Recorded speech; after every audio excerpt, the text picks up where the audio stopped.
শুরু হলো সব খবর, কম সময়ে সব খবর একসাথে। আগামী 1 ঘন্টায় দেশ বিদেশ, খেলা, বাণিজ্য, বিনোদন সহ সব ধরনের খবরই আপনাদের জানাবো। আমি সৌমিত্র শুভ্র। খবরটা খুব বড় করে বলবো না, কিন্তু যতখানি বলবো তাতে করে আপনি জেনে যেতে পারবেন আজ কোথায় কি হলো। নিয়মিত আয়োজনে স্বাগত জানাচ্ছি আপনাদের সবাইকে। জিয়া চ্যারিটেবল ট্রাস্ট মামলায় খালেদা জিয়ার জামিন আবেদন আবারও খারিজ হয়ে গেছে। দুপুরে দুই পক্ষের শুনানির পর এই সিদ্ধান্ত জানান হাইকোর্ট। শুনানিতে খালেদা জিয়ার পছন্দ মতো জায়গায় চিকিৎসার দাবি জানান আইনজীবীরা। বলেন, চিকিৎসা ঝুঁকিপূর্ণ বলেই বিএসএমএমইউকে সম্মতি দেননি বিএনপি চেয়ারপারসন। অন্যদিকে অ্যাটর্নি জেনারেল বলেন, কেউ ভয় পেয়ে চিকিৎসা থেকে দূরে থাকলে সেটা হাসপাতালের দোষ নয়।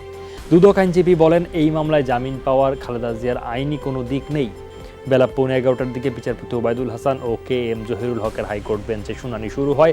খালেদা জিয়ার শারীরিক অবস্থার উপর মেডিকেল রিপোর্ট হাইকোর্ট বেঞ্চে দাখিল করা হয়।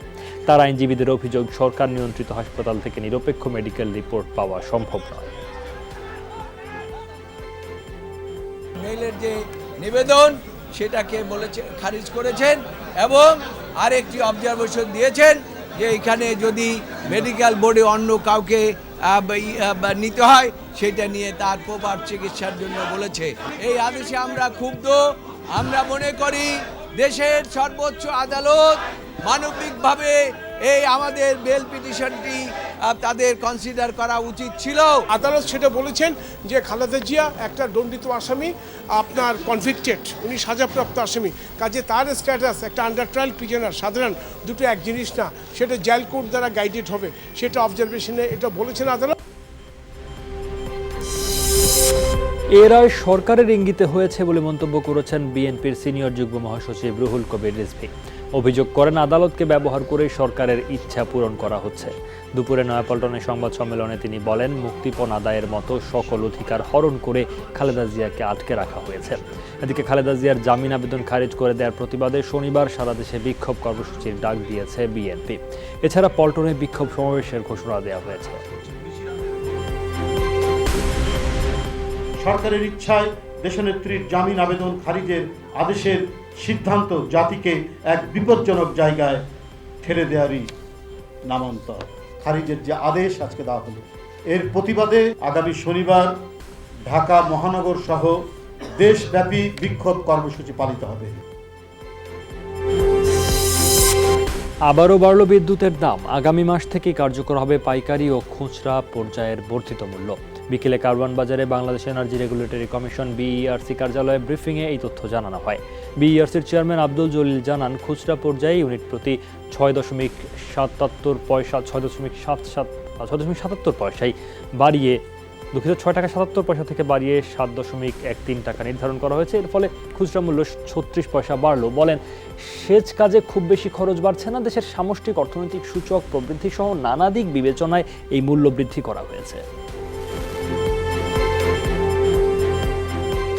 দেশের সার্বিক অর্থনৈতিক অবস্থা, অর্থনৈতিক গতি প্রকৃতি, প্রবৃদ্ধি, সামষ্টিক অর্থনীতির সূচক ইত্যাদি বিবেচনায় আমাদের সাধারণ জনগোষ্ঠী এবং ক্ষুদ্র শিল্পোদ্যোক্তা, মাঝারি শিল্পোদ্যোক্তা এরা যাতে একেবারেই প্রভাবটি তাদের কাছে একেবারেই কম পড়ে সে বিষয়ে চিন্তা করে কমিশন একেবারে চুলচেরা বিশ্লেষণের মাধ্যমে ব্যবস্থা গ্রহণ করেছে। আশা করি আপনি মশা যেন ভোট খেয়ে না ফেলে সে কথা মাথায় রেখে ঢাকা সিটির নবনির্বাচিত জনপ্রতিনিধিদের কাজ করার আহ্বান জানিয়েছেন প্রধানমন্ত্রী। সকালে শপথ শেষে ঢাকার 2 মেয়র ও কাউন্সিলরদের বলেন, এখন থেকেই ডেঙ্গু মশা নিধনে কাজ করতে হবে। শপথ আর মানুষের কাছে দেওয়া ওয়াদা পূরণে কাজ করতে হবে। নগরের উন্নয়ন কাজে কোনো অনিয়ম বা দুর্নীতি সহ্য করা হবে না বলেও সবাইকে সতর্ক করে দেন প্রধানমন্ত্রী। মশা আপনার ভোট যেন খেয়ে না ফেলে সেটা নিশ্চয়ই আপনাকে দেখতে হবে। ক্ষুদ্র মশা হলে অনেক শক্তিশালী, এটা মাথায় রাখতে হবে। তো সেদিকে আপনারা বিশেষভাবে একটু নজর দেবেন। কেউ হয়তো ভোট দিয়েছে, কেউ হয়তো ভোট দেয় নাই, কিন্তু আপনি যখন নির্বাচিত হয়ে দায়িত্ব নিচ্ছেন তখন আপনাকে ওটা বিবেচনা করতে হবে না যে কে দেয় নাই আর কে দিল। আপনাকে বিবেচনা করতে হবে আপনার নাগরিকদের সকল সুযোগ সুবিধা সকলের জন্য করতে হবে। এটাই হচ্ছে রাজনীতির নিয়ম। ডেঙ্গুর প্রকোপ 96 ভাগ কমানো সম্ভব এই আশার কথা শোনাচ্ছে ওয়ার্ল্ড মসকিউটো প্রোগ্রাম। এজন্য দরকার হবে এইডিসের সাথে উলবাকিয়া নামের বিশেষ ব্যাকটেরিয়াবাহী মশার প্রজনন।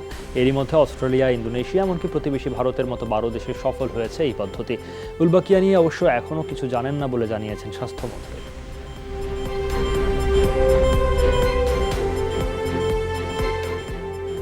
In Australia, it's been a 96% reduction. অস্ট্রেলিয়ায় 96 ও ইন্দোনেশিয়ায় 76% ডেঙ্গুর প্রকোপ কমেছে এই উপায়ে। আমরা কেবল এটি প্রয়োগই করিনি, এর ফলাফল, পরবর্তী প্রভাব, ডেঙ্গু সেখানে কতটা কমলো তাও বের করেছি। Impact. So what is the reduction in মশার কামড়েই তো ডেঙ্গু হয়। আমরা আশা করব এখন থেকে পদক্ষেপ নিলে এবছর সেই ডেঙ্গুর উপদ্রব থেকে আমরা রক্ষা পাব। যদি ডেঙ্গু দেখাও দেয় তার জন্য আমাদের প্রস্তুতি আছে চিকিৎসা দেওয়ার জন্য। করোনা মোকাবেলার সব ধরনের প্রস্তুতি আছে বলে জানিয়েছেন প্রধানমন্ত্রী শেখ হাসিনা। দুপুরে ঢাকা সিটি কর্পোরেশনের মেয়রদের শপথ অনুষ্ঠান শেষে তিনি বলেন, এখনও বাংলাদেশে করোনা ভাইরাসের সংক্রমণ হয়নি, তবে যে কোনো পরিস্থিতি মোকাবেলার জন্য সব ধরনের ব্যবস্থা নেওয়া হচ্ছে বলে জানান প্রধানমন্ত্রী। এখনো আমাদের দেশে আসে নাই, কিন্তু এরকম যদি দেখা যায় তাহলে একটা ডেডিকেটেড হাসপাতাল আমরা আলাদা করে ফেলে দিচ্ছি এবং সেখানে আমাদের নার্স, ডাক্তার বা যারা সার্ভিস দেবে তাদেরকে ট্রেনিং করানো, তাদের জন্য পোশাক পরিচ্ছদ, তাদের সুরক্ষার ব্যবস্থা, সেগুলি আমরা করছি। ইতিমধ্যে এটা নিয়ে আমাদের আলোচনা হয়েছে, আমরা সেভাবে ব্যবস্থা করে দিচ্ছি। পাটমন্ত্রী গোলাম দস্তগীর গাজী মারাত্মক নোভেল করোনা ভাইরাসে আক্রান্ত নন বলে জানিয়েছে আইইডিসিআর। দুপুরে করোনা ভাইরাস নিয়ে সংবাদ সম্মেলনে এই কথা বলেন প্রতিষ্ঠানটির পরিচালক। তিনি বলেন, করোনা ভাইরাসের 7টি প্রকৃতি রয়েছে, এর মধ্যে কয়েকটি অনেক আগে থেকেই বাংলাদেশে ছিল, যা বিভিন্ন সাধারণ ফ্লুর জন্য দায়ী। পাটমন্ত্রীর আক্রান্তের জন্য দায়ী করোনা ভাইরাসটি তেমন একটি।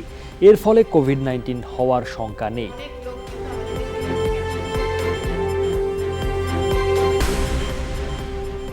বেশ কিছু করোনা ভাইরাসের টাইপ আছে যেগুলো কমন ফ্লু এর মধ্যে থাকে। আমাদের কাছে প্রাপ্ত তথ্য হচ্ছে সিঙ্গাপুরে যে পরীক্ষার ফলাফলটা যেটা পেয়েছে সেটার মধ্যে 229E বলে একটা স্ট্রেইন আছে, সেই করোনাটা আছে, যেটা আমাদের দেশে সবসময় কমন ফ্লুর এটা একটা ভাইরাস, করোনা ভাইরাস নয়। অ্যান্টার্কটিকা ছাড়া সব মহাদেশেই ছড়িয়েছে কোভিড-19। উচ্চস্থল চীনের বাইরে এখন দ্রুত ছড়াচ্ছে ভাইরাসটি। ব্রাজিল, নরওয়ে, ডেনমার্ক সহ 9 দেশে নতুনভাবে হয়েছে বিস্তার। নানা সতর্কতামূলক পদক্ষেপ সত্ত্বেও চীনের বাইরে 49 দেশে 3600-র বেশি মানুষ আক্রান্ত হয়েছেন ছোঁয়াচে ভাইরাসটিতে। সব মিলিয়ে ভাইরাসটিতে মৃতের সংখ্যা দাঁড়িয়েছে 2807 জন। উহানে আটকে পড়া 23 বাংলাদেশি আজ ভারতীয় বিমান বাহিনীর বিশেষ ফ্লাইটে পৌঁছেছেন দিল্লিতে। সেখানে আগামী 2 সপ্তাহ কোয়ারেন্টাইনে থাকবেন তারা। চীনের হুবেই প্রদেশে জরুরি চিকিৎসা সরঞ্জাম নিয়ে যায় ভারতীয় বিমানটি। তাতেই বৃহস্পতিবার সকালে ভারতে নামেন উহানে এতদিন আটকে থাকা 112 জন। এদের মধ্যে 76 জন ভারতীয়, বাকিরা বাংলাদেশ, চীন, মিয়ানমার, মালদ্বীপ, যুক্তরাষ্ট্র ও মাদাগাস্কারের নাগরিক।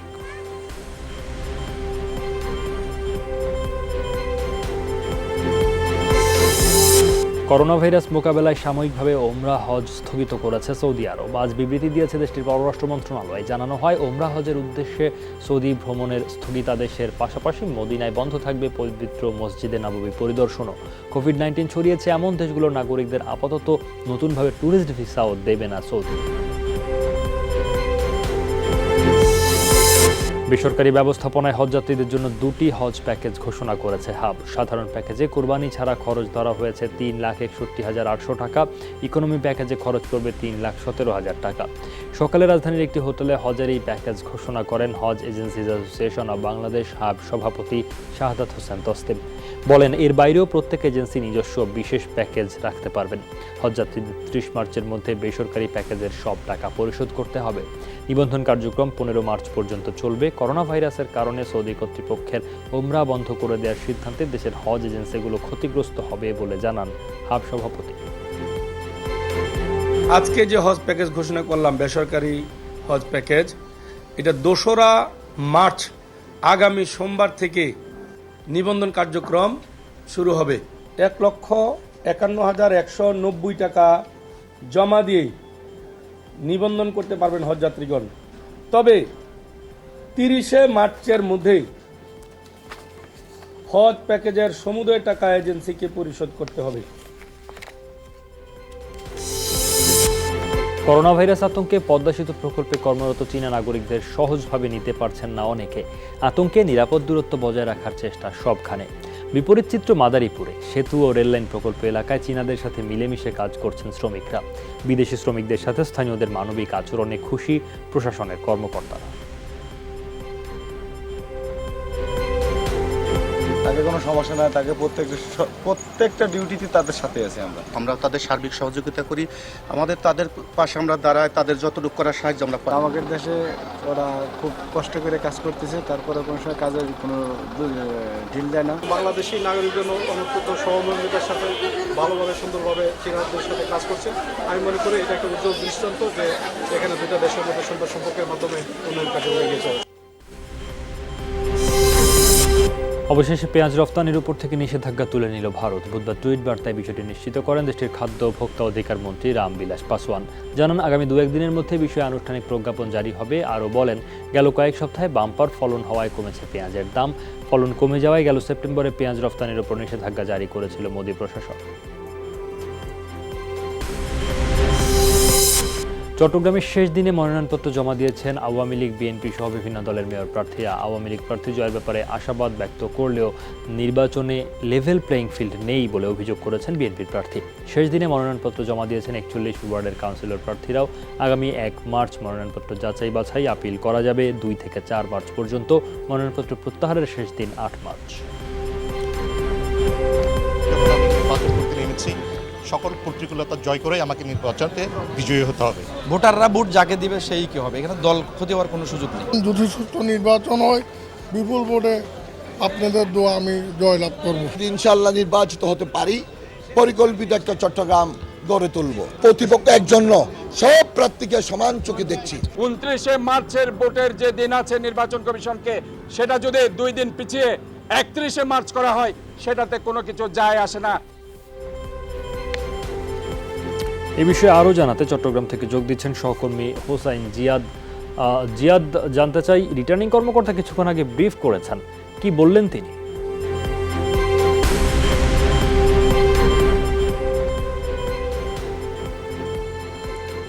সৌমিত্র, রিটার্নিং কর্মকর্তা মেয়র প্রার্থীর সংখ্যা জানিয়েছেন যে 9 জন প্রার্থী মনোনয়নপত্র জমা দিয়েছে। শেষ দিনে আওয়ামী লীগ, বিএনপি প্রার্থী জমা দিয়েছে। এর আগে জাতীয় পার্টির প্রার্থীও জমা দিয়েছিলেন। অন্যান্য ছোটোখাটো রাজনৈতিক দল যেগুলো আছে তাদের প্রার্থীও দিয়েছেন।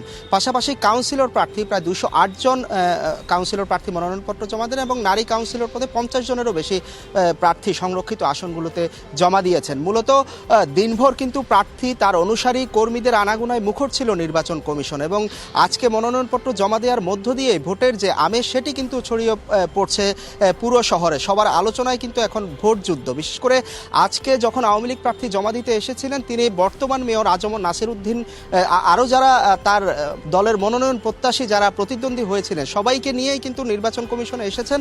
তিনি ইঙ্গিত দিয়েছেন যে ঐক্যবদ্ধভাবে এবার আওয়ামী লীগ কিন্তু মাঠে নামছে ভোটের জন্য। পাশাপাশি বিএনপির এসেছিলেন ডাক্তার শাহাদাত হোসেন, তিনি এসেও কিন্তু নগরী ছাড়াও আশেপাশে জেলায় যেসব যারা রয়েছেন, দলটির আগের মন্ত্রী ছিলেন যারা, এমপি ছিলেন যারা, তাদেরকে নিয়েও হাজির হয়েছেন। তারাও ইঙ্গিত করেছেন যে তারা শক্ত হাতেই এবার নির্বাচনের মাঠে নামবে না। পাশাপাশি তিনি কিন্তু ভোটার আসবে কিনা সে আশঙ্কাও ব্যক্ত করেছেন।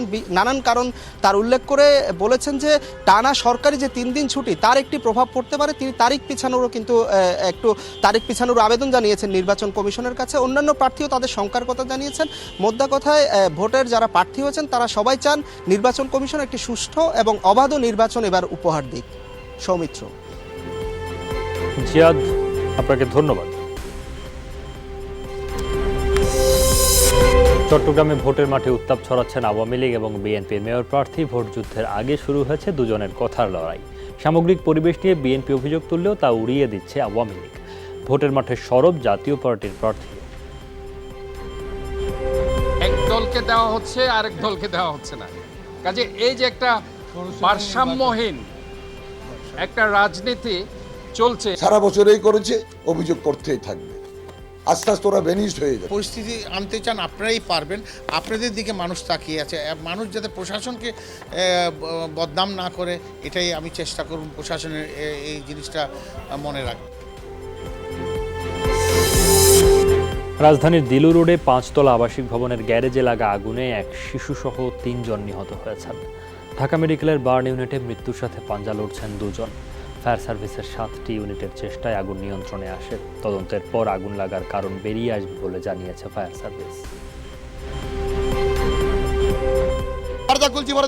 দম বন্ধ হয়ে গেছে, কোনো দিকে যাইতে পারি না, বাজে ছাদে উঠছি, ছাদে উঠতে বাদে ওই বিল্ডিংয়ে লাভ দিছি, দরজাপ দিই নেই।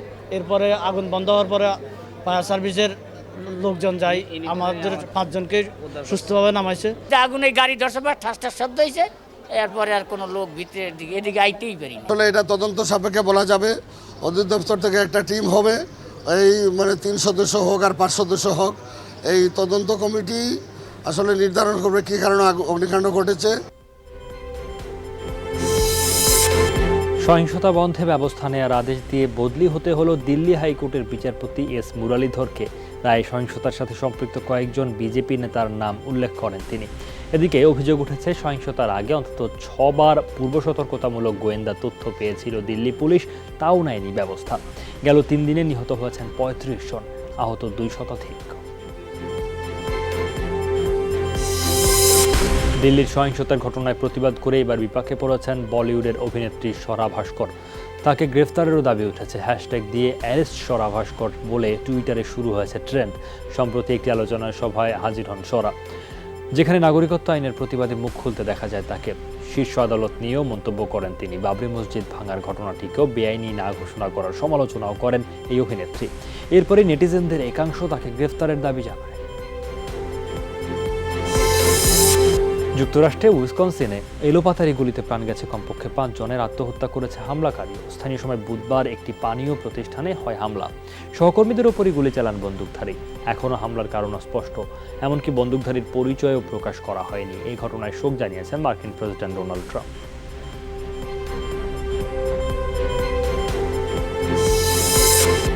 যমুনা গ্রুপের হাত ধরে দেশের ফ্যাশন জগতে যুক্ত হলো আরও একটি নতুন নাম, হুর দ্য ফ্যাশন ব্র্যান্ড। আজ যমুনা ফিউচার পার্কের 2য় তলায় হুরের প্রথম রিটেইল আউটলেটের উদ্বোধনের মাধ্যমে বাণিজ্যিক যাত্রা শুরু করলো প্রতিষ্ঠানটি। বিকেল 4টায় জমকালো অনুষ্ঠানের মধ্য দিয়ে আউটলেটটির উদ্বোধন হয়। অনুষ্ঠানে অভিনেত্রী জয়া আহসান ও অপু বিশ্বাস সহ সাংস্কৃতিক অঙ্গনের খ্যাতিমান তারকারা উপস্থিত ছিলেন। এছাড়াও যমুনা গ্রুপের chairman Nurul Islam, vice chairman Salma ইসলাম, ব্যবস্থাপনা পরিচালক শামীম ইসলাম, পরিচালক শারিয়াত তাসরিন ইসলাম, মনিকা নাজমিন ইসলাম, সুমাইয়া রোজালিন ইসলাম সহ গণ্যমান্য ব্যক্তিবর্গ উপস্থিত ছিলেন। ফ্যাশন ব্র্যান্ড হুর এর অগ্রযাত্রায় দেশের ফ্যাশন জগতে বিপুল পরিবর্তন আসবে বলে প্রত্যাশা যমুনা গ্রুপের।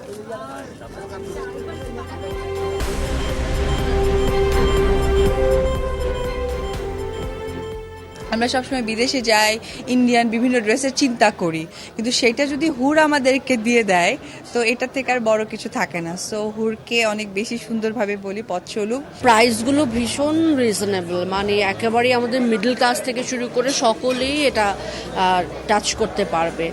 আর খুব একটু অন্যরকম ক্লাসি জিনিস যারা পছন্দ করেন, আমার মনে হচ্ছে তাদের খুব ভালো লাগবে। এখানে অনেক রকমের পোশাক, এখানে ছেলেদের পোশাক, মেয়েদের পোশাক, বাচ্চাদের পোশাক, এটা বাংলাদেশে আন্তর্জাতিকভাবে এটা স্বীকৃতি পাবে ইনশাল্লাহ, আশা করছি। মার্কেটটা মোটামুটি পাকিস্তান, ইন্ডিয়া, ওয়েস্টার্ন কান্ট্রি পোশাকে পরিপূর্ণ।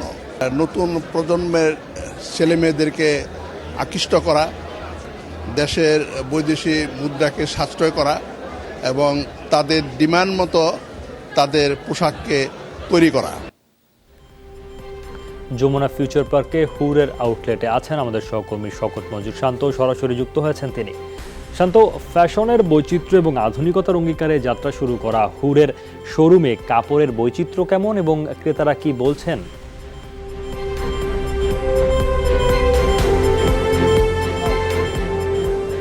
সৌমিত্র, কিছুক্ষণ আগে যাত্রা করেছে এই ফ্যাশন ব্র্যান্ড হুর এর প্রথম আউটলেট, এবং সেই আউটলেটের বর্ণনা আসলে একটু দিতেই হবে। একটু দেখাতে চাই যে আসলে বাইরের যে অঙ্গসজ্জা, সেই অঙ্গসজ্জা কিন্তু আসলে চমৎকারভাবে সাজানো হয়েছে। আমরা ভেতরে আসলেই দেখতে পাবো যে এখানে একটি সাদার একটা আবরণে ঢাকা রয়েছে পুরো স্টলটি, এবং এখানে আমরা যে পোশাকগুলো দেখেছি সেই পোশাকগুলোতে নারী, পুরুষ, ছোট বাচ্চা, তাদের শুধু পোশাক নয়, সাথে ফুটওয়্যারও আছে। সেই ফুটওয়্যারগুলো আমরা এখানে দেখেছি। বিশেষ করে সাধারণ মানুষের সাথে যেটুকু কথা হচ্ছিল যে তারা বলছিলেন যে এখানকার যে পোশাকগুলো করা হয়েছে বিশেষ করে ফ্লোরাল প্যাটার্ন এবং যেই বর্তমানে গ্রীষ্মকাল সেই গ্রীষ্মকালকে মিলিয়ে যে ধরনের পোশাকগুলো করা হয়েছে বিশেষ করে ছেলেদের যে পাঞ্জাবি আছে সেই পাঞ্জাবির কাপড় কিন্তু বেশ আরামদায়ক, রঙের দিক থেকেও বেশ সুন্দরভাবে সন্নিবেশ করা হয়েছে। এবং এখানে আসা যে তারকারা ছিলেন সেই তারকারা কিন্তু বারবার বলছিলেন যে পুরো আয়োজনটা যেভাবে করা হয়েছে সাধারণ মানুষ শুধু নয় এবং উচ্চবিত্ত মানুষ থেকে শুরু করে সব মানুষের জন্যই কিন্তু এটি বেশ গ্রহণযোগ্য একটি ব্র্যান্ড হতে যাচ্ছে। এবং যমুনা গ্রুপ থেকে যেই কথাটি বারবার বলা হচ্ছে যে সাধারণ মানুষ অনেকেই বিভিন্ন দেশে গিয়ে তাদের ফ্যাশনের যে চাহিদা আছে সেই চাহিদা পূরণ করেন এবং এই চাহিদা পূরণের জন্যই আসলে যমুনা গ্রুপ কিন্তু দায়িত্ব নিয়েছে এবং তারা বলছেন যে এই হুর ফ্যাশন ব্র্যান্ডের মাধ্যমে তাদের যে চাহিদা রয়েছে সেই চাহিদা কিন্তু তারা পূরণ করবেন এবং নতুন যে প্রজন্মের তরুণরা আছেন অথবা সাধারণ মানুষ যারা আছেন সবার যে চাহিদা রয়েছে সেই চাহিদার আলোকেই তাদেরকে আর যাতে বিদেশে যেতে না হয়, দেশীয় পণ্য দেশেই যাতে তারা ব্যবহার করতে পারেন। এবং এই যে রেমিটেন্সের যে হিসাব নিকাশ তারা বলছেন যে সাধারণ মানুষের এই অর্থায়নে যাতে বাংলাদেশের অর্থনীতি আরও সচল হয় সেই উদ্যোগে কিন্তু এই ফ্যাশন ব্র্যান্ড হুর নিয়ে আসছে। সৌমিত্র। শান্ত, আপনাকে ধন্যবাদ। চলছে সব খবর, ছোট্ট একটা বিরতি, ফিরছি একটু পর, সাথেই থাকুন।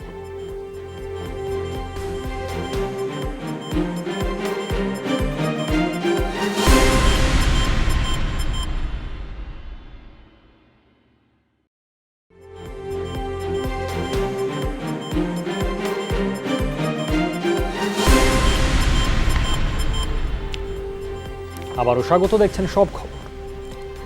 একজন মুক্তিযোদ্ধাও যেন দারিদ্র্যের কারণে কষ্ট না পান তা নিশ্চিত করতে চান প্রধানমন্ত্রী শেখ হাসিনা।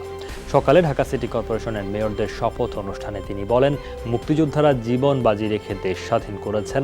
দেশের কোথাও কোনো মুক্তিযোদ্ধা দুস্থ অবস্থায় থাকলে তা জানানোর জন্য জনপ্রতিনিধিদের নির্দেশ দেন প্রধানমন্ত্রী। মুক্তিযোদ্ধারা মানবেতর জীবনযাপন করবে, মুক্তিযোদ্ধারা দুরবস্থায় থাকবে, দারিদ্র্যের কষাঘাতে জর্জরিত হবে, সেটা আমি দেখতে চাই না। ইতিমধ্যে আমরা অনেকগুলি পদক্ষেপ নিয়েছি, কিন্তু সাথে সাথে আপনাদেরকে অনুরোধ করব যেরকম যদি কেউ থাকে অবশ্যই আপনারা আমাকে বলবেন। আমার সাধ্যমতো চেষ্টা করব অন্তত তাদের জীবনটার জন্য ভালোভাবে চলে। মুজিব বর্ষ উদযাপনে মুক্তিযুদ্ধে প্রধান মিত্রদেশ ভারতের প্রতিনিধিত্ব বাদ দেওয়ার প্রশ্নই আসে না বলে জানিয়েছেন আওয়ামী লীগ সাধারণ সম্পাদক ওবায়দুল কাদের। দুপুরে সচিবালয়ে সাংবাদিকদের এসব কথা বলেন তিনি। বলেন, ভারতের দিল্লিতে চলমান সহিংসতা তাদের অভ্যন্তরীণ বিষয়। মুক্তিযুদ্ধে বাংলাদেশকে সর্বোচ্চ সহায়তা করেছে ভারত, তাই ভারতের অভ্যন্তরীণ কোনো ইস্যুতে তাদের মুজিব বর্ষের অনুষ্ঠান থেকে বাদ দেওয়া হবে না বলে জানান ওবায়দুল কাদের।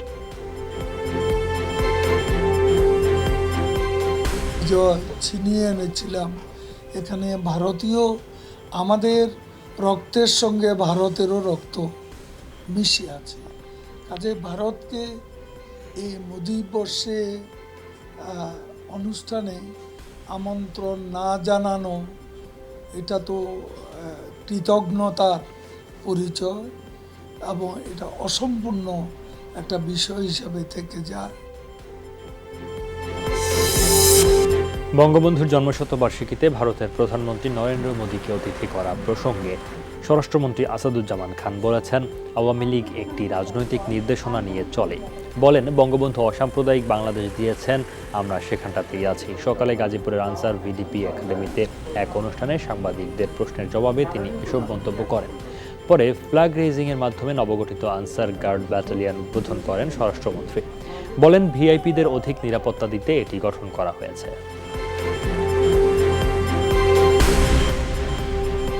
আমরা যেটা করি, আমাদের একটা রাজনৈতিক দিক নির্দেশনায় আমরা চলি। আমাদের সর্বকালের সর্বশ্রেষ্ঠ বাঙালি আমাদেরকে যেই দেশ দিয়েছিলেন সেই দেশে একটা অসাম্প্রদায়িক চেতনার দেশ আমাদেরকে করে দিয়েছিলেন এবং সেটাই সেই নীতিমালা ফলো করেই আমরা চলছি। দুর্নীতির বিরুদ্ধে অভিযান চলমান, এটি বন্ধ হওয়ার সুযোগ নেই বলে মন্তব্য করেছেন আইজিপি ডক্টর মোহাম্মদ জাবেদ পাটোয়ারি। সকালে ময়মনসিংহ পুলিশ লাইন্সে বঙ্গবন্ধুর ম্যুরালে ফুল দিয়ে শ্রদ্ধা জানান তিনি। পরে সাংবাদিকদের বলেন, সুনির্দিষ্ট অভিযোগের ভিত্তিতে দুর্নীতিবাজদের বিরুদ্ধে অভিযান চলছে, করা হচ্ছে গ্রেফতার, জব্দ হচ্ছে টাকা। পুলিশের সক্ষমতা আগের চেয়ে বেড়েছে, তাই অপরাধীরা দ্রুত ধরা পড়ছে বলে জানান আইজিপি। দুর্নীতির বিরুদ্ধে অভিযান, দুষ্কৃতকারীদের বিরুদ্ধে অভিযান কিন্তু সবসময় চলমান রয়েছে। যখন আপনারা দেখেন কিছুদিন অভিযান আবার মনে করেন যে কিছু থেমে গেছে, আসলে থেমে থাকে না। আমরা তথ্য সংগ্রহ করি, যাচাই বাছাই করি এবং যে জন্য হয়তো অনেক সময় পজ থাকে। যুব মহিলা লীগের বহিষ্কৃত নেত্রী শামীমা নূর পাপিয়া কিভাবে এত সম্পদ ও ক্ষমতার মালিক হয়েছেন তা খতিয়ে দেখা হচ্ছে বলে জানিয়েছেন ডিবির যুগ্ম কমিশনার আব্দুল বাতেন। পাপিয়ার সমস্ত অপকর্মের উৎস খুঁজে বের করা হবে বলেও জানান তিনি। ডিএমপি মিডিয়া সেন্টারে সাংবাদিকদের প্রশ্নের জবাবে একথা জানানো হয়। নেত্রী পরিচয় দিয়ে তাদেরকে এই নেত্রীকে কারা প্যাট্রোনাইজ করেছে, কারা যাতায়াত করত এবং এখানে কোনো অনৈতিক বিষয় আছে কিনা, এখন তার যে আর্থিকভাবে তার চলাফেরার ধরন এবং তার যে আর্থিক অবস্থা এর সঙ্গে সঙ্গতি কতটুকু আছে, আয়ের উৎস কি, এই সবগুলা বিষয় তদন্ত করা হবে।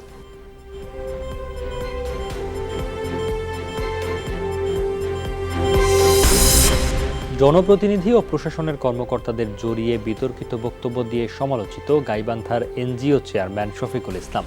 এবার তার বিরুদ্ধে গ্রাহকের টাকা লোপাটের অভিযোগ উঠেছে। গা ঢাকা দিয়েছেন তার সংস্থার কর্মকর্তা কর্মচারীরা। 1 বছর ধরে 7 উপজেলায় প্রতারণা চললেও রহস্যজনক কারণে ঘটনা জানা নেই প্রশাসনের। 6,000 টাকা একবার পুড়িয়ে দিছি, এখনো পর্যন্ত কোনো কল্যাণ ভাতা টাকাও পাইনি, বইও পাইনি। উপকরণ দেওয়ার প্রতিশ্রুতি দেয়, দেওয়ার পরে বিভিন্ন লোকের কাছ থেকে তারা টাকা সংগ্রহ করে।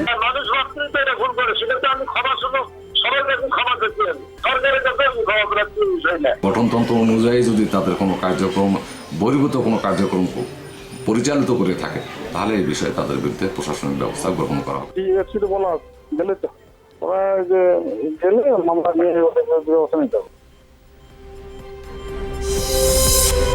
রাজধানীর কেরানীগঞ্জের পানগাঁও এলাকায় বুড়িগঙ্গা নদীর তীরে গড়ে তোলা অবৈধ স্থাপনা উচ্ছেদ অভিযান চালিয়েছে বিআইডব্লিউটিএ। সকাল থেকে শুরু হওয়া এই অভিযান চলে বিকেল পর্যন্ত। অভিযানে নদীর সীমানা পিলারের ভেতরে কয়েকটি অবৈধ গুদাম ঘর সহ বেশ কিছু স্থাপনা গুড়িয়ে দেওয়া হয়েছে। বিআইডব্লিউটিএর যুগ্ম পরিচালক ও ঢাকা নৌবন্দরের ইনচার্জ KM আরিফুদ্দিন জানান, অবৈধ স্থাপনা উচ্ছেদের পর মাটি ভরাট করে নদী দখল করা অংশ আবারও খনন করে নদীর সঙ্গে যুক্ত করা হবে। তাহলে বুড়িগঙ্গা আবার প্রাণ ফিরে পাবে আর নৌ চলাচলের জন্য প্রশস্ত হবে। নদী উচ্ছেদের আগেই দখলকারীদের নিজ দায়িত্বে দখল অপসারণের আহ্বানও জানিয়েছে বিআইডব্লিউটিএ। উচ্ছেদ করলেই কিন্তু হবে না, এই যে অবমুক্ত এই যে জায়গাটি ভরাটকৃত জায়গা দেখতে পাচ্ছেন, এই জায়গাটাকে অবমুক্ত করে এক্সক্যাভেশন করে বা ড্রেজিং করে এটিকে নদীর জায়গা নদীর সাথে মিলিয়ে দিতে হবে। যদি আমাদের CS নকশা এবং RX নকশা যে ওই পিলারগুলো যথাস্থানে থাকে সেগুলো আমরা ওকে ধরে নিছি, আর যেখানে সেগুলো যথাযথভাবে বসানো হয়নি সেগুলো আমরা ওই নদীর পার চিহ্নিত করে ওই স্থায়ী সীমানা পিলারগুলো এখন বসাচ্ছি। ঝালকাঠি শহরে সুগন্ধা নদী তীরে অবৈধ স্থাপনা উচ্ছেদে অভিযান শুরু করেছে পানি উন্নয়ন বোর্ড ও জেলা প্রশাসন। সকালে লঞ্চঘাট এলাকা থেকে অভিযান শুরু হয়। নদীর জায়গা দখল করে গড়ে ওঠা 16টি ব্যবসা প্রতিষ্ঠানের স্থাপনা ভেঙে দেওয়া হয়।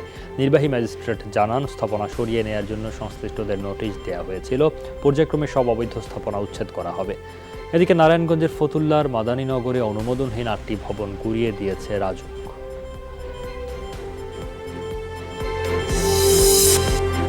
প্রাণের মেলায় বিদায়ের সুর, বাকি আছে মাত্র 2 দিন। সপ্তাহের শেষ দিনে পাঠকের সমাগমে মুখরিত অমর একুশে গ্রন্থমেলা। শেষ সময়ে এসে জমজমাট হয়ে উঠেছে মেলা প্রাঙ্গণ। এখন দর্শনার্থীর চেয়ে পাঠক ক্রেতার উপস্থিতি বেশি, তাই বেড়েছে বইয়ের বেচা বিক্রিও। এবারের মেলায় এখন পর্যন্ত 4,500-এর বেশি নতুন বই এসেছে। বিক্রেতারা জানিয়েছেন, জনপ্রিয় লেখকদের সঙ্গে তাল মিলিয়ে নবীন লেখকদের বইও বিক্রি হচ্ছে। শেষ দিনগুলোতে বেচা বিক্রি আরও বাড়বে বলে প্রত্যাশা প্রকাশকদের। অমর একুশে গ্রন্থমেলায় আছেন সহকর্মী সাইফুদ্দিন রবিন, সরাসরি যাচ্ছে তার কাছে। রবিন, সপ্তাহের শেষ দিন বলতে হবে কর্মদিবসের দিক থেকে বইমেলায় বেচাকেনা কেমন দেখছেন? আর মাত্র 2টি দিন হাতে রয়েছে।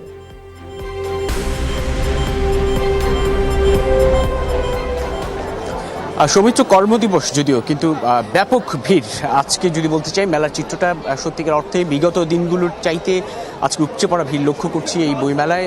বিশেষ করে TSC থেকে শুরু করে দোয়েল চত্বর, বাংলা একাডেমির সামনে একটি ফটক এবং TSC সংলগ্ন একটি ফটক দিয়ে আসলে এই বইমেলায় প্রবেশ করতে হয়।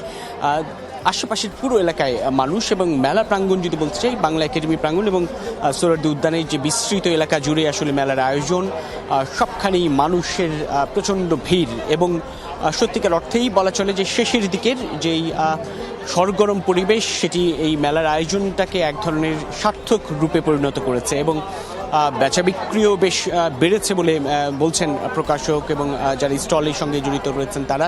স্টল থেকে আমাদেরকে যেমন বলা হচ্ছে, প্যাভিলিয়ন এবং স্টলগুলোর বিক্রেতারা বলছেন যে শেষ মুহূর্তে এসে বেচা বিক্রি বেড়েছে, যেটি শুরুর দিনগুলোতে আসলে তেমন একটা ছিল না। এবং আগামী আর মাত্র 2 দিন বাকি রয়েছে এই মেলার।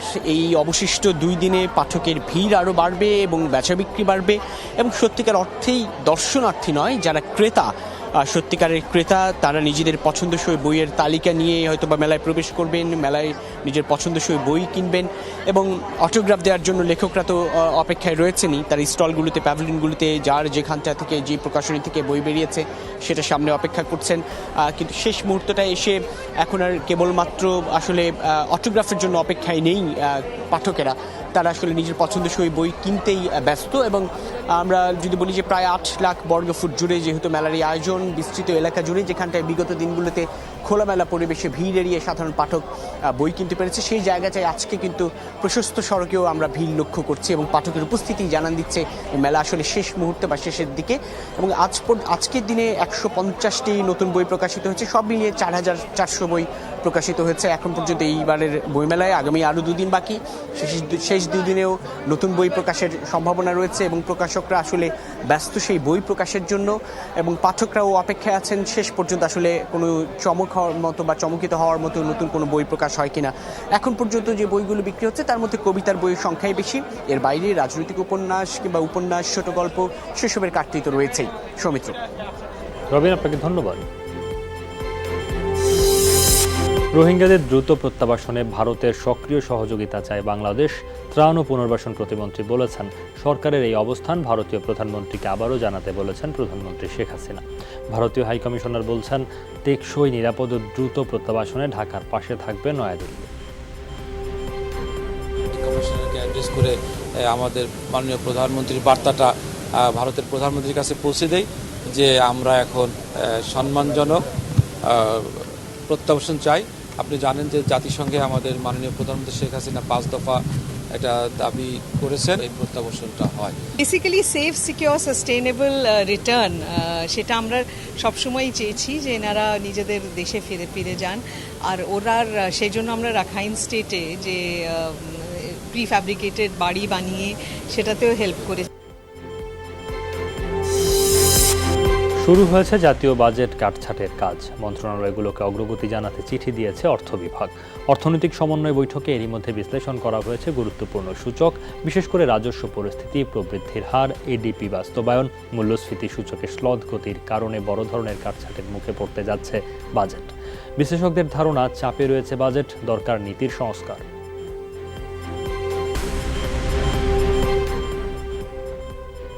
ফাস্ট ট্র্যাক প্রকল্প যেগুলো রয়েছে তার ভিতরে বিদ্যুৎ খাত সংশ্লিষ্ট প্রকল্পগুলোর বাস্তবায়নকে কিছুটা পিছিয়ে রেখে অন্যান্য প্রকল্পগুলোকে গুরুত্ব দিতে পারে। বিপুল পরিমাণ বিদ্যুতের ক্যাপাসিটি এই মুহূর্তে আনইউটিলাইজড রয়েছে এবং অনেক ক্ষেত্রে প্রকল্পগুলোকে সরকারকে বসিয়ে ক্যাপাসিটি ইউটিলাইজেশনের জন্য টাকা দিতে হচ্ছে। অনেক প্রজেক্ট আছে যেগুলো আসলে কাটছাঁট করা উচিত, হ্যাঁ, যেগুলো বছর পর বছর ওখানে একটা অর্নামেন্টেশন হিসেবে ব্যবহার হচ্ছে মনে হয়, কারণ ওটার তো থাকার কোনো কারণ নেই। কক্সবাজারে আত্মস্বীকৃত 97 জন ইয়াবা ব্যবসায়ীর বিরুদ্ধে বিচার কাজ শুরু করেছেন আদালত। দুপুরে জেলা ও দায়রা জজ আদালতে শুরু হয় বিচার কাজ। রাষ্ট্রপক্ষে ছিলেন public prosecutor advocate Faridul Alam. গেল বছরের 16 ফেব্রুয়ারি স্বরাষ্ট্রমন্ত্রী আসাদুজ্জামান খানের উপস্থিতিতে টেকনাফ পাইলট উচ্চ বিদ্যালয় মাঠে আত্মসমর্পণ করে শতাধিক ইয়াবা কারবারি। তাদের মধ্যে ছিলেন সাবেক সংসদ সদস্য আব্দুর রহমান বদির 4 ভাই সহ 7 জনপ্রতিনিধি। রাঙামাটির কাপ্তাই রাইখালী ইউনিয়নের ইউপি সদস্য মংচিং মারমার সন্ধান দাবিতে মানববন্ধন করেছে এলাকাবাসী। সকালে মানববন্ধন ও প্রতিবাদ সভার আয়োজন করে রাইখালী ইউনিয়ন পরিষদ। মানববন্ধনে বক্তারা বলেন, সন্ত্রাসের স্বর্গরাজ্যে পরিণত হয়েছে রাইখালী এলাকা। একের পর এক হত্যা, অপহরণ ও ডাকাতির মতো ঘটনায় চরম নিরাপত্তাহীনতায় ভুগছে এলাকাবাসী। গেল 18 ফেব্রুয়ারি ইউপি সদস্য মংচিং মারমাকে অপহরণ করে দুর্বৃত্তরা। চট্টগ্রামে পেনিনসুলার সেন্ট ক্যাফেতে শুরু হয়েছে পাস্তা লা ভিস্তা উৎসব। এই উপলক্ষে আয়োজিত উদ্বোধনী অনুষ্ঠানে পেনিনসুলা কর্তৃপক্ষ জানান, সেন্ট ক্যাফেতে 24 ঘন্টায় পাওয়া যাবে আন্তর্জাতিক শেফের তৈরি নানা স্বাদের পাস্তা। সুস্বাদু ও সৃষ্টিশীল মেনুর জন্য আন্তর্জাতিকভাবে পরিচিতি পাওয়া পেনিনসুলার এই মেনু গ্রহণযোগ্যতা পাবে বলে জানান কর্তৃপক্ষ। অনুষ্ঠানে পেনিনসুলার ব্যবস্থাপনা পরিচালক মোস্তফা হাসান আরশাদ সহ অন্যরা উপস্থিত ছিলেন। বঙ্গবন্ধুর জন্মশতবার্ষিকী উপলক্ষে বরিশাল বিশ্ববিদ্যালয়ে মিনি ম্যারাথন প্রতিযোগিতা অনুষ্ঠিত হয়েছে। সকালে বঙ্গবন্ধু হলের আয়োজনে এর উদ্বোধন করেন ভিসি ডক্টর সাদেকুল আরেফিন। এতে অংশ নেয় কয়েকশো শিক্ষার্থী। বরিশাল ভোলা সড়কের 0 পয়েন্ট এলাকায় থেকে শুরু হয় প্রতিযোগিতা। প্রায় 5 কিলোমিটার সড়ক প্রদক্ষিণ করে বিশ্ববিদ্যালয়ের পুলিশ ফাঁড়ির সামনে গিয়ে সেটি শেষ হয়। এ সময় প্রতিযোগীদের ফুল দিয়ে বরণ করে নেন শিক্ষকরা। নিউ ইয়র্ক টয় ফেয়ারের এবারের আকর্ষণ বেবি জুডা। স্টার ওয়ার্স সিনেমার জনপ্রিয় চরিত্রকে শিশুদের উপযোগী করেছেন নির্মাতারা। এছাড়া অলিম্পিক থিমড বার্বি ডলও জয় করে নিয়েছে দর্শক ক্রেতাদের মন। পশ্চিমা বিশ্বের সবচেয়ে বড় খেলনার আয়োজন বসে প্রতি ফেব্রুয়ারিতে। নতুন খেলনা, খেলা এবং বিনোদনের বস্তু বাজারে আসার আগে এখানেই প্রদর্শিত হয়, যাতে অংশ নেন 25,000-এর বেশি ব্যক্তি, প্রতিষ্ঠান।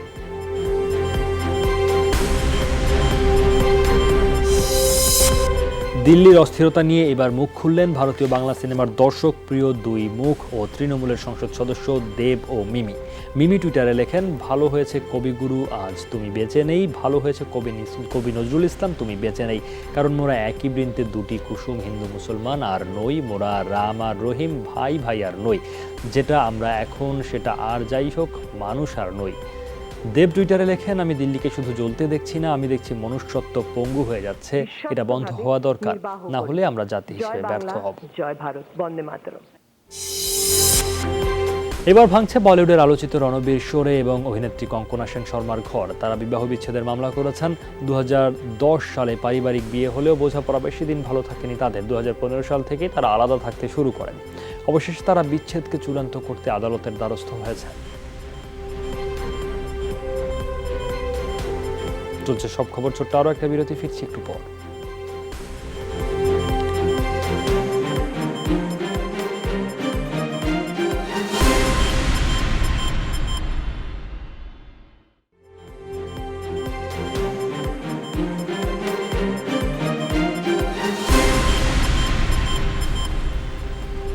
আবারও স্বাগত, দেখছেন সব খবর। হাতিরঝিল থানায় শিপন হত্যাকাণ্ডে জড়িত 3 জনকে গ্রেফতার করেছে ঢাকা মেট্রোপলিটন গোয়েন্দা পুলিশ। দুপুরে ডিএমপি মিডিয়া সেন্টারে আয়োজিত ব্রিফিংয়ে এই তথ্য জানানো হয়। গতকাল রাজধানী ও এর আশপাশের বিভিন্ন এলাকায় অভিযান চালিয়ে তাদের গ্রেফতার করা হয়। আসামিদের দেওয়া তথ্য মতে শিপনকে হত্যা ব্যবহৃত একটি সুইচ গিয়ার চাকু উদ্ধার করা হয়। গ্রেফতারকৃতরা হলেন আজাদ, সুজন ও ইব্রাহিম। গত রোববার রাতে শিপন ও তার বন্ধু মানিক হাতিরঝিলে ঘুরতে গেলে তাদের উপর হামলা চালায় তারা।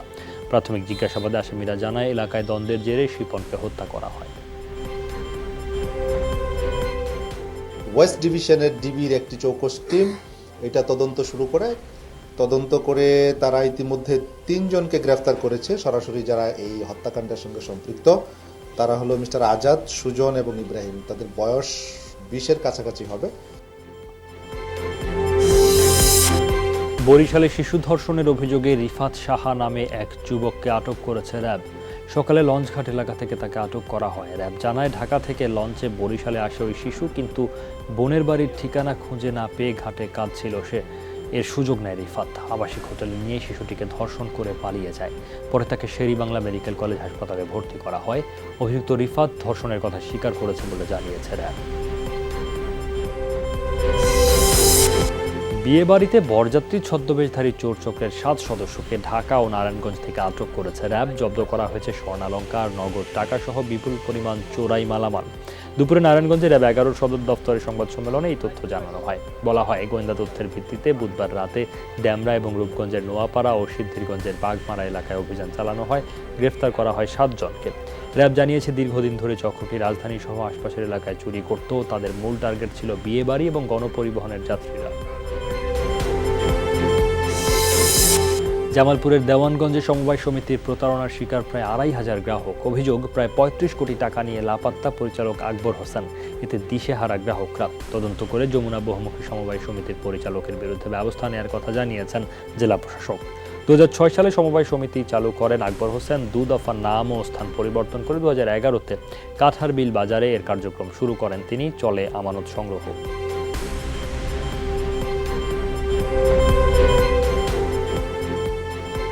আয় নেই, ইনকাম নেই, ওখান থেকে হয়তো 20,000 টাকা পাচ্ছি, আমার কিছুটা সহায়তা হয়েছে, কিন্তু অতি সম্পত্তি সেই টাকাটা দেয়ও না, লাভও দেয় না। আমার একটা ভবিষ্যৎ আছে, ভবিষ্যতের জন্য আমি টাকাটা উঠিয়ে দিচ্ছি। আমরা গরু বাচ্ছি, কিছু কামাই অর্জন করি, কষ্ট করে খাচ্ছি আর কষ্ট করে থুচ্ছি। আমি কাগজটা দেখছি, ছুটিতে আছে, আমি কাগজ আমি পরে বলবো রে ভাই, বললামই তো, এটা পরে বলবো। এটি তদন্ত করে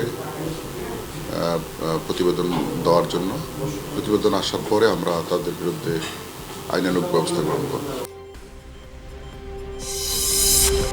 আন্তর্জাতিক বাজারে পাঙ্গাস ও তেলাপিয়া মাছের রয়েছে ব্যাপক চাহিদা। স্থানীয়ভাবে এই দুই জাতের মাছের চাষ হচ্ছে ব্যাপকভাবে। অন্য দেশ এসব মাছ রপ্তানি করে আয় করছে বিপুল পরিমাণ বৈদেশিক মুদ্রা। সেখানে দেশের ভেতরেই পাঙ্গাস ও তেলাপিয়ায় আগ্রহ হারাচ্ছেন ভোক্তারা। বদ্ধ জলাশয়ে মাছ উৎপাদনের সেরা পাচে থাকলেও বিশ্ববাজার ধরা যাচ্ছে না। গবেষকরা বলছেন, চাষি গুণগত পরিবর্তন করা গেলে পাঙ্গাস ও তেলাপিয়া রপ্তানিতে বাংলাদেশের রয়েছে অপার সম্ভাবনা। আমরা গবেষণায় পেয়েছি মাছের খাদ্য উপাদানে ভুট্টার ব্যবহার রয়েছে বেশি, যে কারণে মাছের রং হলদেটে হচ্ছে। জলাশয়ের পানি ব্যবস্থাপনায় সমস্যা রয়েছে, যেখানে মানহীন খাদ্য খাওয়ানো হচ্ছে, তাতেই মাছ দুর্গন্ধযুক্ত হচ্ছে। এদেরকে লোন দেওয়া যেত, তাহলে গভর্নমেন্ট নয়তো 10% ফার্মাররা লোন নিতে পারতো, কিন্তু ফার্মাররা বাকিতে মাল আনার কারণে তাদের ইন্টারেস্ট দিতে হচ্ছে 13, 14, 15%। এক ফার্মারের কাছ থেকে আরেক ফার্মার শিখবে। যখন ফার্ম দূরে দূরে অবস্থান করে তখন নলেজ ট্রান্সফারটা সঠিকভাবে হয়। সরকারকে মাঠ পর্যায়ে চাষিদেরকে নিয়ে ক্লাস্টার তৈরি করতে হবে, এরকম গ্রুপ তৈরি করতে হবে। রাজশাহী বিশ্ববিদ্যালয়ে population science and human resource development বিভাগের নাম পরিবর্তনের দাবিতে শিক্ষার্থীদের আমরণ অনশন দ্বিতীয় দিনে গড়িয়েছে। এরই মধ্যে অসুস্থ হয়ে পড়েছেন 19 শিক্ষার্থী। অসুস্থ 15 জনকে হাসপাতালে ভর্তি করা হয়েছে। দাবি আদায় না হওয়া পর্যন্ত কর্মসূচি চালিয়ে যাওয়ার ঘোষণা দিয়েছেন আন্দোলনরতরা। দুপুরে অনশনরতদের সাথে দেখা করতে যান ভিসি। বিভাগের নাম ফলিত পরিসংখ্যান করার দাবিতে গতকাল সকাল থেকে একাডেমিক ভবনের সামনে আমরণ অনশন শুরু করেন ছাত্রছাত্রীরা। আমরা তো সবগুলা ধাপ পূরণ করে আসছি, এখন আমাদের আর কোথাও পরিস্থিতি নাই, যাওয়ার আর কিছু ছিল না, করার আর কিছু ছিল না। আমরা একটা যৌক্তিক দাবিতে নামছি, কেন আমাদের সারাটা রাত এখানে থাকতে হয়েছে, আমাদের একটা শিক্ষক পর্যন্ত এখানে আসে আমাদেরকে দেখে যায়নি। অসুস্থ হচ্ছে তখন আমার মেডিকেলে পাঠানো হচ্ছে, চিকিৎসার ব্যবস্থা করা হচ্ছে, অ্যাম্বুলেন্স এখানে একটা থাকছে। এ বিষয়ে আরও জানাতে রাজশাহী বিশ্ববিদ্যালয় থেকে যোগ দিচ্ছেন সহকর্মী মদুদ রানা। রানা, অনশনের সবশেষ পরিস্থিতি জানাবেন, আর পপুলেশন সায়েন্স বিভাগকে ফলিত পরিসংখ্যান করার বিষয়ে শিক্ষার্থীদের যুক্তি কি?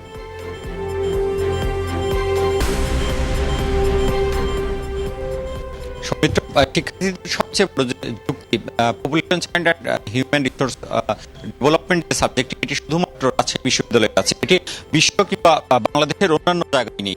তারা যেটি বলছেন যে হিউম্যান রিসোর্স ডেভেলপমেন্ট যে বিভাগটি সেটি ব্যবসায় অনুষদের এবং পপুলেশন সায়েন্স সেটি সামাজিক বিজ্ঞান অনুষদের। অথচ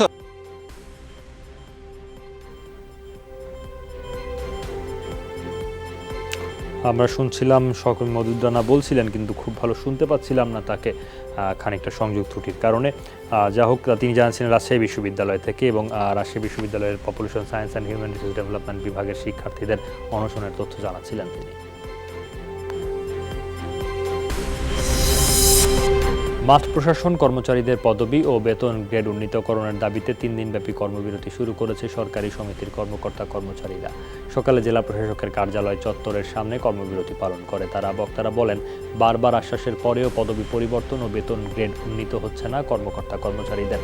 দাবি না মানলে আরও কঠোর কর্মসূচি দেওয়ার হুঁশিয়ারি দেন তারা। একই দাবিতে জেলার 10 উপজেলা ও ভূমি অফিসেও একই কর্মসূচি চলছে। জঙ্গিবাদ মৌলবাদ রুখতে সাংস্কৃতিক কর্মকাণ্ডের বিকল্প নেই, এই মন্তব্য করেছেন সংস্কৃতি বিষয়ক মন্ত্রণালয়ের প্রতিমন্ত্রী KM খালিদ। বুধবার গাইবান্ধায় পদক্ষেপ থিয়েটার আয়োজিত নাট্যোৎসব ও মঞ্চ উদ্বোধনী অনুষ্ঠানে এই কথা বলেন প্রতিমন্ত্রী। বলেন, জঙ্গিবাদ এবং ধর্মান্ধতাকে প্রশ্রয় দেয়া যাবে না। সাংস্কৃতিক কর্মকাণ্ডের মাধ্যমে জঙ্গিবাদ এবং মৌলবাদের প্রশ্রয়দাতাদেরও প্রতিহত করা সম্ভব। আগামী বছরের মধ্যে দেশের 100 উপজেলায় সংস্কৃতি বিকাশে একটি করে মডেল অডিটোরিয়াম নির্মাণের ঘোষণা দেন প্রতিমন্ত্রী। জঙ্গিবাদকে রুখতে হলে, মৌলবাদকে রুখতে হলে, ধর্মান্ধতাকে রুখতে হলে, ধর্ম ব্যবসায়ীদেরকে রুখতে হলে এই সাংস্কৃতিক কর্মকাণ্ডের বাইরে কিন্তু কোনো সুযোগ নেই, এটাই রুখতে হবে। জাগো ফাউন্ডেশনের আয়োজনে কক্সবাজারে শুরু হলো ৪র্থ জাতীয় যুব সম্মেলন ২০২০। বুধবার থেকে কক্সবাজারের লং বিচ হোটেলে এই সম্মেলন শুরু হয়। বক্তারা বলেন, তরুণদের বিভিন্ন ক্ষেত্রে পারদর্শিতা অর্জন, দীর্ঘমেয়াদী বিকাশ ও বাংলাদেশের টেকসই উন্নয়ন লক্ষ্যমাত্রা অর্জনে শক্তিশালী প্ল্যাটফর্ম জাতীয় যুব সম্মেলন। পাশাপাশি প্রায়োগিক বিষয়গুলো সম্পর্কেও ধারণা লাভ করতে পারবে তরুণরা। দেশের বিভিন্ন স্থান থেকে যাওয়া ৬০০ তরুণ অংশ নিয়েছে সম্মেলনে। ২৯ ফেব্রুয়ারি পর্যন্ত চলবে যুব সম্মেলন। অস্ট্রেলিয়ার বিখ্যাত আইসক্রিম ব্র্যান্ড জেলাটিসিমো এর সাথে AA&I ফুড বেভারেজের সমঝোতা চুক্তি স্বাক্ষরিত হয়েছে চট্টগ্রামে। হোটেল আগ্রাবাদে এই উপলক্ষে আয়োজিত অনুষ্ঠানে AA&I ফুড অব বেভারেজের ব্যবস্থাপনা পরিচালক আসমিতা ইরাদ আলী এবং জেলাটিসিমো বাংলাদেশের ব্যবস্থাপনা পরিচালক সমরকান্তি সাহা নিজ নিজ প্রতিষ্ঠানের পক্ষে চুক্তিতে স্বাক্ষর করেন। চট্টগ্রাম মহানগরীর লালখান বাজারের আউটলেটে আগামী ১ বৈশাখ থেকে বিশ্বখ্যাত জেলাটিসিমো আইসক্রিম পাওয়া যাবে বলে জানানো হয় অনুষ্ঠানে। জাপানের ঐতিহ্যবাহী পোশাক কিমোনোর প্রদর্শনী চলছে লন্ডনের ভিক্টোরিয়া অ্যান্ড অ্যালবার্ট মিউজিয়ামে, যার মূল প্রতিপাদ্য কিমোনো কিয়োটো টু ক্যাটওয়াক। ১৬০০ সাল থেকে বর্তমান পর্যন্ত পোশাকটির নানা পরিবর্তন, কাপড়, বুনন বা ডিজাইনের নতুনত্ব, ইতিহাস সবই তুলে ধরা হয়েছে প্রদর্শনীতে। সেখানে সবচেয়ে পুরনো কিমোনো ১৬৬০ সালের ২১ জুন পর্যন্ত চলবে এই আয়োজন।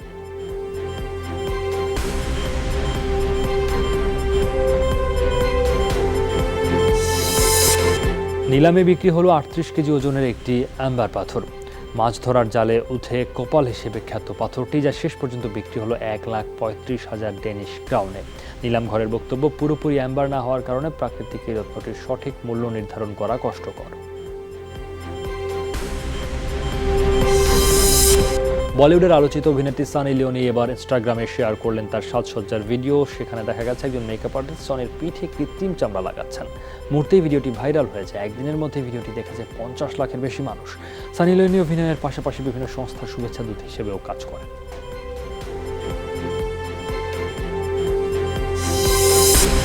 বর্ণাঢ্য আয়োজনে বান্দরবানে শুরু হয়েছে সনাতন ধর্মাবলম্বীদের ৩ দিনব্যাপী লীলা কীর্তন, ধর্ম সম্মিলন ও অষ্টপ্রহরব্যাপী মহানাম যজ্ঞ। সকালে মঙ্গল প্রদীপ প্রজ্বলনের মধ্য দিয়ে এই আয়োজন শুরু হয় রাজার মাঠে, যা শেষ হবে আগামী ২৯ ফেব্রুয়ারি।